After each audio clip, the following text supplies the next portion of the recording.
Tinitingnan ngayon ng Department of Agriculture ang posibleng paglalagay ng maximum suggested retail price sa karne ng baboy para mapababa ang presyo nito. Samantala, iniimbestigahan na ng kagawaran ang mga posibleng nananamantala sa abot-kayang presyo ng bigas. Ang detalye niyan sa Balitang Pambansa ni Harley Valbuena ng PTV.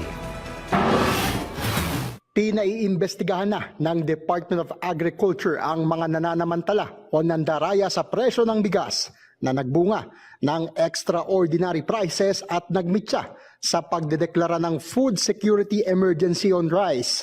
Ayon kay DA Assistant Secretary Spokesperson Arnel de Mesa, nakikipagtulungan sila sa NBI para suyurin ang value chain ng bigas.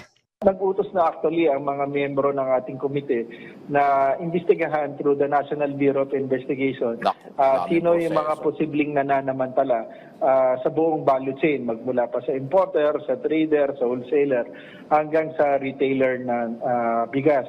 Matatandaang dahil sa Food Security Emergency on Rice, pinapayagan na ang National Food Authority na ilabas ang buffer stock ng bigas at inaasahang i-release na ito sa susunod na linggo. Sa oras na may labas, maaari itong may benta sa minimum price na 35 pesos per kilo. Nilinaw naman ng DA na hindi ang supply ng bigas ang problema sa pagdedeklara ng food security emergency, kundi ang mataas na presyo nito sa kasalukuyan. Samantala, pinag-aaralan na rin ng DA ang posibleng pagtatakda ng maximum suggested retail price o MSRP sa karneng baboy. Ayon kay Agriculture Secretary Francisco Chu Laurel Jr., questionable ang kasalukuyang 380 hanggang 480 pesos na presyo ng kada kilo ng baboy sa mga pamilihan. Gayong naglalaro lamang sa 240 hanggang 250 pesos ang farm gate price nito. Sinabi ng kalihim na hindi katanggap-tanggap ang presyo ng karne kung ito ay lagpas na sa 400 pesos. Kaugnay dito, susuyurin ang buong value chain ng karneng baboy. At kapag napatunayang may profiteering, ay magtatakda ang DA ng MSRP.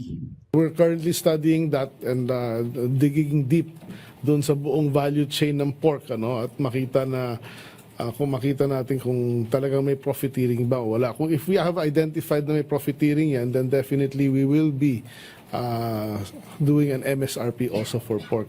Inaasahang matatapos ang pag-aaral sa loob ng 2 linggo o sa katapusan ng Pebrero at kokonsultahin muna ng DA ang lahat ng stakeholders sa pork industry mula sa mga magbababoy hanggang sa retailers.